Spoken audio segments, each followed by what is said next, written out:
Hello and welcome to সফলতা classes. কেমন আছো তোমরা সবাই? আশা করছি সবাই ভালো আছো, প্রিপারেশন ঠিকঠাক চলছে। তা আমরা যেটা করছি আজকে সেটা হচ্ছে আমাদের এই পেপারটা 29শে ডিসেম্বরের পেপার, 29 ডিসেম্বর শিফট 2, ঠিক আছে? আচ্ছা, ফেজ 1 এনটিপিসি ফেজ 1-এর পেপার, ঠিক আছে? তো বাকি ডিটেলস অলরেডি তোমরা সবই জানো, প্রত্যেক ভিডিওতে বলছি। আবার কি বলবো যে 10 টাকা পার ক্লাসে ম্যাথ আর রিজনিংয়ের আমরা লাইফ টাইম ভ্যালিডিটির সাথে লাইফ টাইম ভ্যালিডিটি দিচ্ছি। তাতে আমরা তোমাদেরকে একটা পেড কোর্স প্রোভাইড করছি যেখানে বেসিক করানো হবে, আর এইগুলো হচ্ছে একদম চ্যাপ্টার ওয়াইজ, এই ফেজ ওয়াইজ বা শিফট ওয়াইজ প্র্যাকটিস ক্লাস, যাতে তোমাদের প্র্যাকটিসও হবে এবং এক্সাম লেভেলও তোমরা জানতে পারবে। ম্যাথ চলছে সকালবেলা, বিকালবেলা রিজনিং, সোম মঙ্গল বুধ সিএইচএসএল, বৃহস্পতি শুক্র শনি এনটিপিসি। এই হচ্ছে শিডিউল। মাঝখানে একদিন চ্যাপ্টার ওয়াইজ একটা ক্র্যাশ কোর্সও চলছে ম্যাথের, ঠিক আছে? এই ছিল ব্যাপার। তো চলো ফটাফট আজকের ক্লাস শুরু করি, বেশি কথা বলবো না, ফটাফট আসবো, ফটাফট সলভ করবো। 10-12 মিনিটে কোশ্চেন আমি সলভ করবো, দেন তোমাদেরকে ছেড়ে দেবো, তোমরা নিজেরা প্র্যাকটিস করবে, মক টেস্ট দেবে, ঠিক আছে? দেখো কি বলেছে কোশ্চেন। 8 + 5 1340, 4 + 6 কত? আমি 8 আর 5 দেখে 1340 যখনই দেখছি না, 8 আর 5 যোগ করলে 13 হয়, আমার চোখে পড়ে গেল। আর 40 যখন আমি আলাদা করে দেখছি, 40 মানে 5 8 40, তো 8 আর 5 যোগ করলে হয় 13, 8 আর 5 গুণ করলে হয় 40, সেই হিসাবে 1340। 4 আর 6 আছে, 4 আর 6 হচ্ছে 10, আর 4 × 6 হচ্ছে 24। তো আমার 1024 আমার অ্যান্সার আসার কথা। 1024 অপশন নম্বর ডিতে আছে, আমি টিক করবো। নেক্সট কোশ্চেন আমি এগিয়ে যাব। নেক্সট রিজনিংয়ের কোশ্চেন বলেছে, দেখো 4টে নাম্বার আছে, 3টে সেম, মানে অড ওয়ান আউট বলেছে। এই ক্ষেত্রে ডিসপেন্সি বলে দিয়েছে, কোশ্চেনটা যে প্রবলেম আছে বলে দিয়েছে, বাট এটার অ্যান্সার, আইডিয়াল অ্যান্সার কী হবে বলো তো? মানে আমি সব কিছু ট্রাই করে দেখেছি। 3 + 5 হয় 8, 4 + 1 হয় 5, 3 + 7 হয় 10, আর 3 + 9 হয় 12। এইটা হচ্ছে ইভেন নম্বর, এইটা হচ্ছে ইভেন নম্বর, এটা হচ্ছে ইভেন নম্বর, এটা হচ্ছে অড নম্বর। সেই জন্য অপশন 241 আমার অ্যান্সার হয়ে যাবে অড ওয়ান আউটের, ঠিক আছে? এইটা আমার একটা ভালো রকম অ্যান্সার, আমার লজিক্যালি অ্যান্সার মনে হয়েছে। পয়েন্টিং টু এ ফটোগ্রাফ, এটা হচ্ছে ব্লাড রিলেশনের কোশ্চেন, একটা পার্সেন্ট সেট। এই পেপারেই আমরা অলরেডি আগে একটা কোশ্চেন করেছিলাম এরকম টাইপের। তো একটু প্রবলেম হয় তোমাদের এইরকম টাইপের কোশ্চেন করতে, হয়তো। তো সেই প্রবলেম যখন হয়, তা আমার বেসিক ক্লাসটা দেখো, আমি বেসিক ক্লাসে ভালো করে বুঝিয়েছি এর ব্যাপারে। আচ্ছা, একটা ফটোগ্রাফ পয়েন্টিং করে একটা পার্সন কি বললো, she is the daughter of the woman who is the mother of the husband of my mother. Okay, একটা পার্সন বলে দিয়েছে মাই মাদার, শুধুমাত্র পার্সনের মা আছে, এইটুকু আমাকে মাথায় রাখতে হবে। বাকি বলে দিয়েছে কোনো একটা ফটোগ্রাফ আছে, ফটোগ্রাফকে বলেছে সি, তার মানে যে ফটোটা আছে সে ফটোটা কোনো মহিলার photo. She is the daughter, সে কারুর না কারুর মেয়ে হবে, অফ দ্য উমেন, কোনো মেয়ের woman, who is the mother, এ কারুর মা, of the husband of my mother, আমার মায়ের হাজব্যান্ড, পার্সন তার মা, তার হাজব্যান্ড তার মা, এই কথা আমাকে বলে দিয়েছে এইখানে। Which the mother of the husband of my mother, আমার মাদার তার হাজব্যান্ড তার মাদার, ঠিক আছে? এই পার্সনটা তার মানে এই হলো ফটোর সাথে একটা এর দাদা বা ভাই থাকবে। দেখো চেক করো, এবার আমি পুরোটা চেক করব দুটো ম্যাচ করার পর। She is the daughter of the women, K daughter?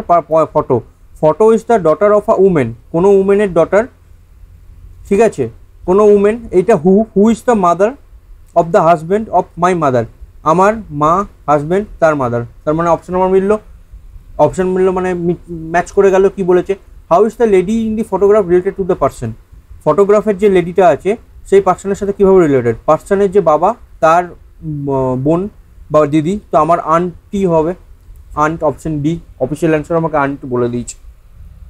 দেখো একটা পাজল টাইপের কোশ্চেন রয়েছে, 6টা গার্ল, 6জন মেয়ে আছে, পি কিউ নাম বলে দিয়েছে, একটা স্কুল গ্রাউন্ডে বসে আছে, P and Q are from MATRI, Matri হাউসে পি আছে আর কিউ আছে, okay. While the rest are from Gargi house, Gargi হাউসে কে কে প্রেজেন্ট আছে?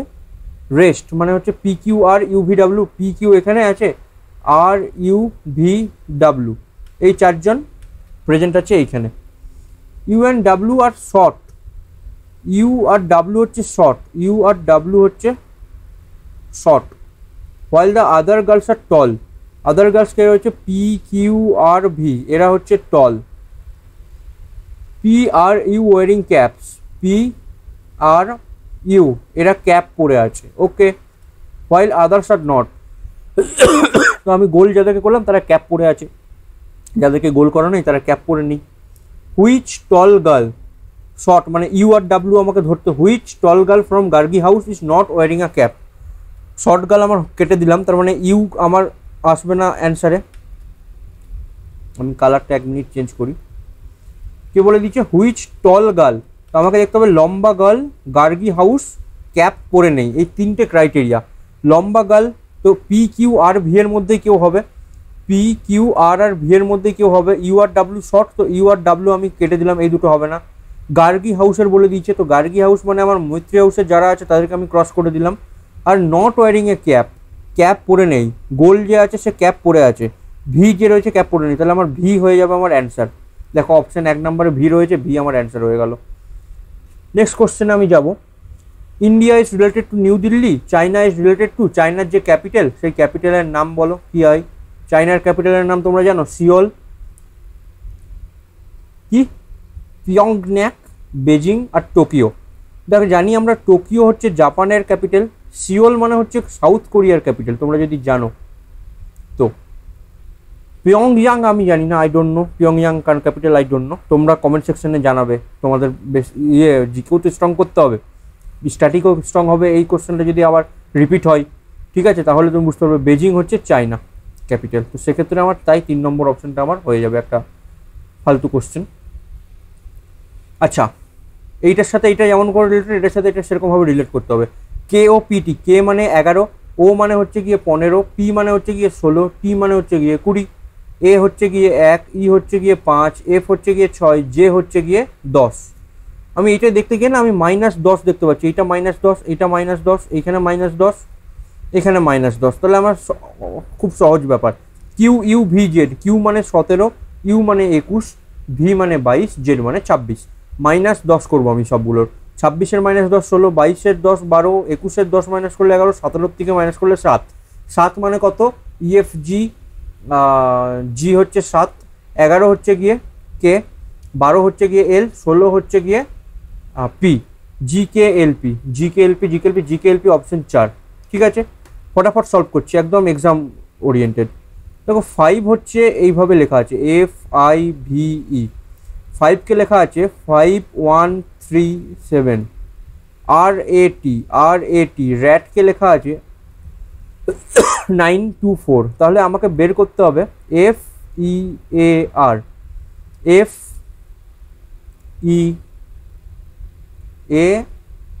FEAR, তাহলে এফ মানে 5, ই মানে 7, এ মানে 2, আর মানে 9, 5 7 2 9, 5 7 2 9, 5 7 5 7 5 7 2 9, অপশন 4 হচ্ছে কি আমার answer.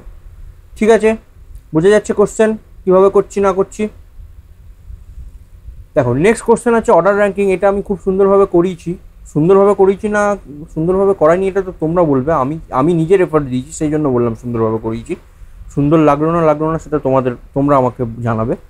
In a class of 50 students, total 50 জন আছে, Aryan rank 17 from the top, Aryan 17, তার মানে আরিয়ানের উপরে 16 জন লোক অলরেডি আছে। What is the rank from the bottom, আচ্ছা বটম থেকে তার র্যাঙ্ক কত সেটা আমাকে জানতে চেয়েছে। তো জানো ফর্মুলা তুমি লাগাতে পারো, বাট আমি বলেছিলাম ফর্মুলা আমি পছন্দ করি না, আমি তো ডিরেক্ট করব। 16 এ 1 17, টোটাল আছে 50 জন, তো 16 একে 17 থেকে 50 আমাকে বাদ দিলে হয় 17 বাদ দিলে হয় 33, তাই তো। তো উপর থেকে 33, তার মানে এর নিচে 32 জন লোক অলরেডি আছে। এবার যোগ করে নাও, আরিয়ান নিজে 1, 32 একে 33, সরি 33 হচ্ছে 33টা লোকই এর নিচে আছে, কারণ কি আমি 50 জন লোক হিসাব করছিলাম টোটাল। তো এই দেখো 33 একে 34, 34 আর 6 40 10 50, তাহলে এই নিচ থেকে 34th নম্বরে থাকবে। দেখো 34th আমার অ্যান্সার হলো। আমি 32 লিখেছিলাম, 32 লেখার পর সঙ্গে সঙ্গে আমি যোগ করে দেখলাম 49 হচ্ছে, তাই আমি দেখলাম না 33 অ্যান্সার হবে। ঠিক আছে, বাকি তো ফর্মুলা তোমরা জানো, total minus left plus right এরকম করে যে ফর্মুলাগুলো হয়, sorry total equals to left plus right minus 1 এরকম করে।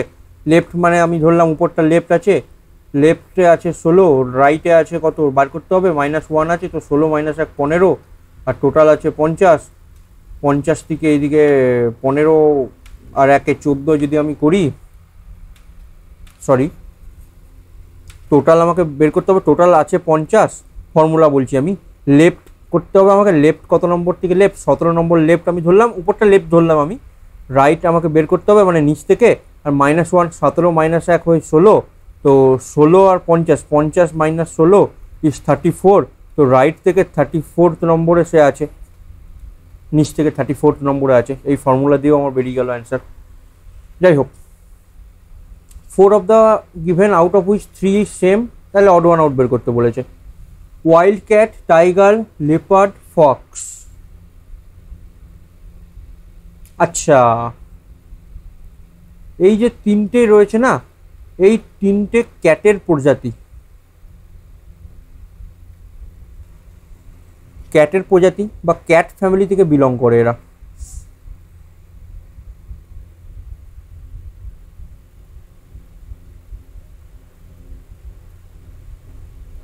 এই যে ফক্স যেটা রয়েছে না, এটা ডগের ফ্যামিলি থেকে বিলং করে। এর একটা ভালো নাম আছে, ক্যানাইন ফ্যামিলি। ক্যানাইন ফ্যামিলি থেকে বিলং করে। আমি তোমাদিকে বলি যেটা, আমি একটা জিনিস তোমাদিকে বলতে চাই, আমি একটা জিনিস বলতে এটা চাই যে এইরকম টাইপের যে কোশ্চেন রয়েছে না, এরকম টাইপের কোশ্চেনগুলো তোমরা তোমরা তোমরা অনেকে বিশ্বাস করো বা তোমরা অনেকে ইয়ে করো যে আচ্ছা এটা তো এনটিপিসি ক্লাস চলছে, আমি সিএইচএসএলে এই ধরনের কোশ্চেন আমি করি, তো সিএইচএসএল আমি তো এমটিএস করছি বা আমি তো এসএসসি দেবো, আমি রেলওয়ে দেবোই না, তো আমি এই কোশ্চেনগুলো কেন করব? এই যে কোশ্চেনটা রয়েছে না, এই সেম টাইপের বা একটা এরকম টাইপের কোশ্চেন আমি এসএসসি সিএইচএসএল না সিলেকশন পোস্টে কোথাও একটা সলভ করিয়েছি। তুমি বলো যে রিজনিংয়ের টিচার রয়েছে, তাদের রিজনিং স্ট্রং কী করে হয়? আমরা সমস্ত টাইপের রিজনিং তোমাদের কাছে করি, তোমার রিজনিং কীভাবে স্ট্রং হবে? তুমি সমস্ত টাইপের রিজনিং যদি করো তাহলে তোমার স্ট্রং হবে। আমি ব্যাংকের রিজনিং করছি, আমি এসএসসি রিজনিং করছি, আমি ওয়েস্ট বেঙ্গল পিএসসি রিজনিং করছি, আমি SSC CHSL CGL MTS GD যা হচ্ছে এনটিপিসি গ্রুপ ডি অমুক তমুক যত এক্সাম হয় যেখানে রিজনিং আছে সেখানে আমি রিজনিং করছি, আমার সেই জন্য রিজনিং স্ট্রং। আমি কি করে জানলাম এগুলো ক্যাটের প্রজাতি, এটা ডগের প্রজাতি বা ক্যানাইন প্রজাতি? আমি প্র্যাকটিস করেছি, আমি আস্তে আস্তে আমি সেই দিন জানতাম না যে কী হবে, সেদিন আমি গুগল সার্চ করলাম, সেদিন গুগল সার্চ করলাম যখন এরকম সেম টাইপের কোশ্চেন ছিল, ফক্সি অ্যান্সার হয়েছিল বোধহয়। তো তোমাদেরকেও যত আমি ওই জন্য ছোটো ছোটো ক্লাস আনছি যাতে তোমরা ফটাফট সলভ করতে পারো। 10, 12, 15 মিনিটের ক্লাস ফটাফট এসে কোশ্চেন সলভ করবে, বেরিয়ে যাবে। 10, 12টা কোশ্চেন প্রতিদিন তোমাদের টাচে রয়েছে। আমি সোম থেকে শুক্র শনি প্রতিদিন আমি কিছু না কিছু ভিডিও চালাচ্ছি রিজনিং স্ট্রং করার জন্য, রিজনিং প্র্যাকটিস করার জন্য। তোমরা দেখো ভিডিওগুলো। যাই হোক, এই ছিল ব্যাপার। এরপর আর একটা কোশ্চেন বাকি আছে, সেই কোশ্চেনটা আমি সলভ করি। স্টেটমেন্ট কনক্লুশন বলছে, read the given statement and conclusion carefully and decide which of the given conclusion logically follow from the statement. Chanchal is prettier than Lily but not as pretty as Bhumi. তো আমি এইদিকে প্রীতি যে আছে সে এইদিকে লিখছি, আর যে প্রীতি নয় সে প্রীতিকে আমি এইদিকে লিখব। Chanchal is prettier than Lily, Chanchal is prettier than Lily, তার মানে চঞ্চল লিলির থেকে বেশি pretty, but not as pretty as Bhumi. Chanchal তার মানে ভূমির থেকে বেশি প্রিটি নয়, তো ভূমি সব থেকে বেশি প্রিটি, তারপর সি যে হচ্ছে চঞ্চল সে প্রিটি, আর এল একদম প্রিটি নয়, এরকম টাইপের বলতে চাইছে এই তিনজনের মধ্যে কম্প্যারিজনে। কনক্লুশনে অপশন 1 নম্বরে বলছে Lily is not as pretty as Chanchal, Lily চঞ্চলের মতো অত প্রিটি নয়, একদম ঠিক বলেছে। লিলি তো চঞ্চলের থেকে কম প্রিটি, তাই লিলি চঞ্চলের সমান প্রিটি নয়। লিলি ইজ দ্য প্রিটিয়ার দেন ভূমি, না লিলি প্রিটিয়ার দেন ভূমির থেকে প্রিটিয়ার কোথায়, ভূমি সব থেকে prettiest. Bhumi is not as pretty as Chanchal, Bhumi not as pretty as Chanchal, Bhumi সব থেকে বেশি প্রিটি, তো অ্যাজ চঞ্চলের মধ্যে কি চঞ্চলের থেকে কম তো নয়, সে হবে না। চঞ্চল ইজ প্রিটিয়ার দেন ভূমি, চঞ্চল প্রিটিয়ার দেন ভূমি, না চঞ্চল প্রিটিয়ার দেন নয়, ভূমি ইজ প্রিটিয়ার দেন চঞ্চল। তোমার কনক্লুশন অপশন 1 আমার ফলো করবে, তো অনলি কনক্লুশন 1 ফলো। আমি এইখানে অলরেডি অপশন 1 ফলো, অপশন 3 হচ্ছে কি আমার ঠিক অ্যান্সার, কারেক্ট অ্যান্সার, আমার এসএসসিও তাই বলছে। এই যে ফোন নাম্বারটা রয়েছে, ফোন নাম্বারটা সুমন স্যারের ফোন নাম্বার লিখে দিয়েছে।